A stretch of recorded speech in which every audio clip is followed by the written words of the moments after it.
Hello guys, आज की video में बात करेंगे पवन सिंह वर्सेस खेसारी लाल। तो पवन स्टार पवन से सबसे बड़ी न्यू अपडेट निकल रही है। पवन स्टार पवन से new super duper hit song आने वाले हैं। पूरी जानकारी देंगे। तो अगर मेरे चैनल पर नए हैं तो मेरे चैनल को लाइक और सब्सक्राइब और शेयर जरूर करें। बेल आइकन दबा दें कैसे न्यू अपडेट सबसे पहले आप तक पहुंचे। इस सुपर डुपर हिट सॉन्ग में काम किए हैं पवन स्टार पवन सिंह और इस सॉन्ग का राइटर है राजेश मिश्रा। इस सुपर डुपर हिट सॉन्ग में म्यूजिक दिए हैं दीपक राव और छोटू सिंह।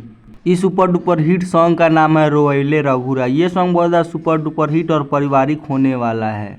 तो चलिए बात करते हैं खेसारी लाल यादव के बारे में। तो खेसारी लाल यादव के लिए भी एक सबसे बड़ी न्यू अपडेट निकल रही है। खेसारी लाल का भी एक new super duper hit song का पोस्टर रिलीज हो गया है। तो इसमें पूरी जानकारी देंगे। तो अगर मेरे चैनल पर नए हैं तो मेरे चैनल को लाइक और सब्सक्राइब और शेयर जरूर करें और बेल आइकन दबा दें कि ऐसे न्यू अपडेट सबसे पहले आप तक पहुंचे। तो उस सुपर डुपर हिट सॉन्ग का नाम है एक एक दिलवा के करा के दी। ये सॉन्ग बोलता है सुपर डुपर हिट होने वाला है खेसारी लाल यादव का। तो अगर मेरे चैनल को सब्सक्राइब नहीं किया तो सब्सक्राइब कर ले, बेल आइकन दबा दें कि ऐसे न्यू अपडेट सबसे पहले आप तक पहुंचे।